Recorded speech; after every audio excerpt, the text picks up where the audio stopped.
अणु और परमाणु के बारे में हम समझेंगे। सबसे पहले हम देख लेते हैं परमाणु के बारे में। ये परमाणु की संरचना है। इसके जो बीच वाला भाग है ये नाभिक है, जो कि प्रोटॉन और न्यूट्रॉन से मिलकर बना होता है। प्रोटॉन पर पॉजिटिव चार्ज होता है, न्यूट्रॉन उदासीन होता है। प्रोटॉन प्लस न्यूट्रॉन से मिलकर क्या बनता है? नाभिक बनता है। ये जो डॉट बाहर ऑर्बिट में आपको जो ये डॉट डॉट टाइप संरचना दिखाई दे रही है, ये है इलेक्ट्रॉन। ये क्या है? इलेक्ट्रॉन। तो प्रोटॉन, इलेक्ट्रॉन और न्यूट्रॉन से मिलकर क्या बनता है? परमाणु बनता है।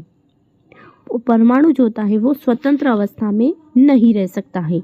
अणु और परमाणु को हम इस प्रकार भी समझ सकते हैं कि जैसे कि ईंट है, एक ईंट है वो हुआ परमाणु, और ईंटों से बना जो घर है वो हुआ अणु।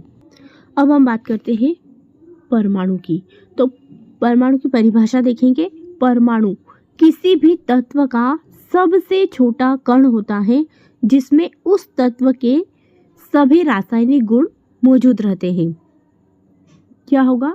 परमाणु जो होता है किसी भी तत्व का सबसे छोटा कण होता है। जैसे कि हमने देखा ईंट जो है, ईंट क्या हुआ? परमाणु हुआ, जबकि ईंट से बना जो मकान हुआ वो क्या हुआ? अणु। तो परमाणु जो होता है किसी भी तत्व का सबसे छोटा कण होता है जिसमें उस तत्व के सभी रासायनिक गुण मौजूद होते हैं। ठीक है, जो क्वालिटी ईंट की होगी वही क्वालिटी उस मकान की भी होगी। उदाहरण के लिए हम देखेंगे परमाणु का हाइड्रोजन, ऑक्सीजन और कार्बन, ये क्या है? परमाणु है। अब हम बात करेंगे अणु की। दो या दो से अधिक परमाणु, हमने क्या कहा? परमाणुओं से मिलकर अणु बनता है। ठीक है, और जो परमाणु होते हैं आपस में किसके द्वारा जुड़े होते हैं? रासायनिक बंध के द्वारा जुड़े होते हैं। और यह किसी पदार्थ का छोटा कण होता है जो स्वतंत्र रूप से रह सकता है। ठीक है, तो अब हम इसकी डेफिनेशन देखेंगे। अणु दो या दो से अधिक परमाणुओं के आपस में रासायनिक बंध से जुड़ने पर बनता है। यह किसी पदार्थ का छोटा कण होता है जो स्वतंत्र रूप से अस्तित्व में रह सकता है। अब हम इसके एग्जाम्पल देखेंगे, जैसे H2O।